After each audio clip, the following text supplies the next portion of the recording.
त्यांची विचार करण्याची पद्धत, निर्णय घेण्याची क्षमता, हे सगळं आपण सगळ्यांनी जवळून पाहिलेलं आहे. देवेंद्र फडणवीसजी यांचं महत्वाचं कौशल्य म्हणजे मुद्देसूद मांडणी. कुठल्याही विषयाचा व्यवस्थित अभ्यास करूनच ते बोलतात, त्यामुळे समोरच्यावर त्यांच्या बोलण्याची छाप पडते, आपल्या सगळ्यांना माहीत आहे. आणि त्यांच्या भक्कम निर्धाराला मेहनतीची जोड आहे, कष्टाची जोड आहे. आणि नागपूर आहे इकडे, ते सावजीसारखे तिखट आणि नागपुरी संत्रासारखे गोड आहेत, असं म्हटलं तर वावगं.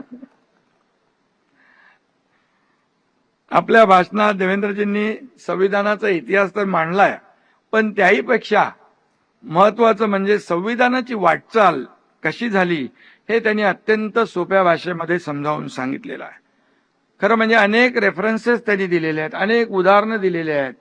आणि आपल्या 1 तास 20 मिनिटाचं त्यांचे भाषण संसदीय लोकशाहीवर निष्ठा असणाऱ्या प्रत्येकासाठी ज्ञानदायी आणि प्रेरणादायी ठरल्याशिवाय राहणार नाही, अशा प्रकारचं मत या ठिकाणी माझं आहे.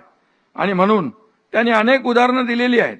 आणि त्यामध्ये माझ्यासारखा सामान्य शेतकरी कुटुंबातून आलेला कार्यकर्ता मुख्यमंत्री होऊ शकतो, हे केवळ संविधानामुळे शक्य झालं, हीच या संविधानाची खरी ताकद असल्याचंही देवेंद्रजींनी आपल्या भाषणात म्हटलेलं आहे.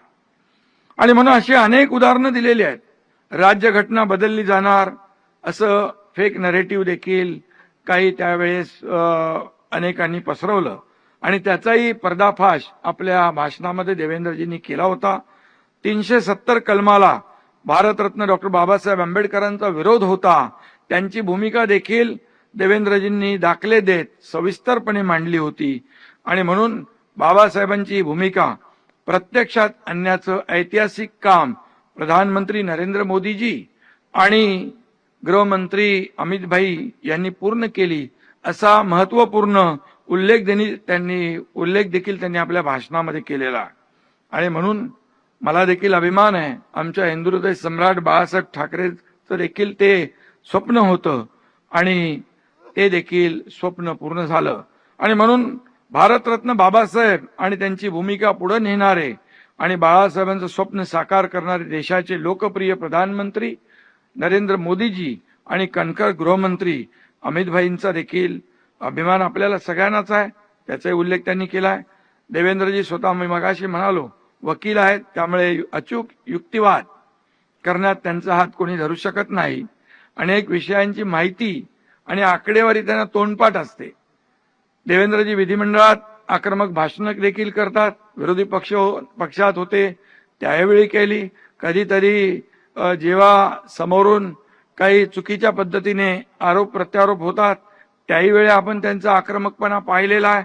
परंतु देवेंद्रजींच्या उत्तरानंतर सभागृहातलं वातावरण देखील पूर्णपणे बदलून जातं, हे सत्ताधारी पक्ष आणि विरोधी पक्ष दोघांनी पाहिलेलं आहे.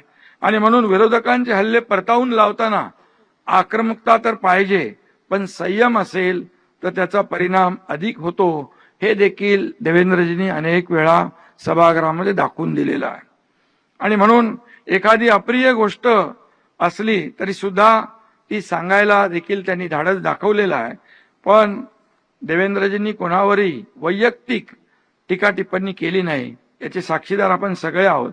जी टीका केली ती मुद्देसूद पूर्ण माहिती घेऊन आणि संयमाने केलेली आहे.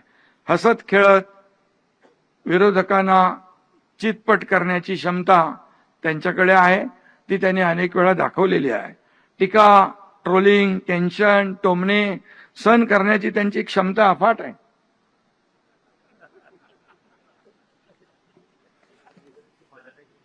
पण देवेंद्रजींनी कधी उत्तर त्याला दिलं नाही आणि आरडाओरड आणि आदळआपटही केली नाही. ज्यांना उत्तर द्यायचं असेल त्यांना ते बरोबर उत्तर देतात. अंगावर आलेल्या विरोधकांचा करेक्ट कार्यक्रमही ते करतात आणि त्यामुळे गमतीचा भाग आहे. आणि खरं म्हणजे मी सांगेन देवेंद्रजी, आपका दिल भी जगह पर, दिमाग भी ठिकाने पर, दोस्त भी अपनी जगह और दुश्मन भी निशाने पर, अशा प्रकारचं काम तुम्ही करता. एकाच वेळी तुम्ही काय काय करू शकता हे तुम्ही दाखवलेलं आहे. हे काही लोकांना कळलंय, काही लोकांना कळलेलं नाही.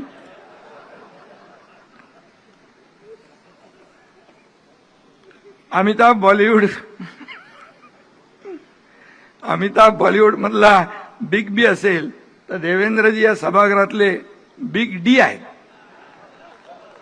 डी म्हणजे वेगळा अर्थ काढू नका. हा डी म्हणजे डिवोशनचा आहे, हा डेडिकेशनचा आहे, हा डिटर्मिनेशनचा आहे, हा डिसिप्लिनचा आहे आणि हा डी डेअरिंगचा पण आहे.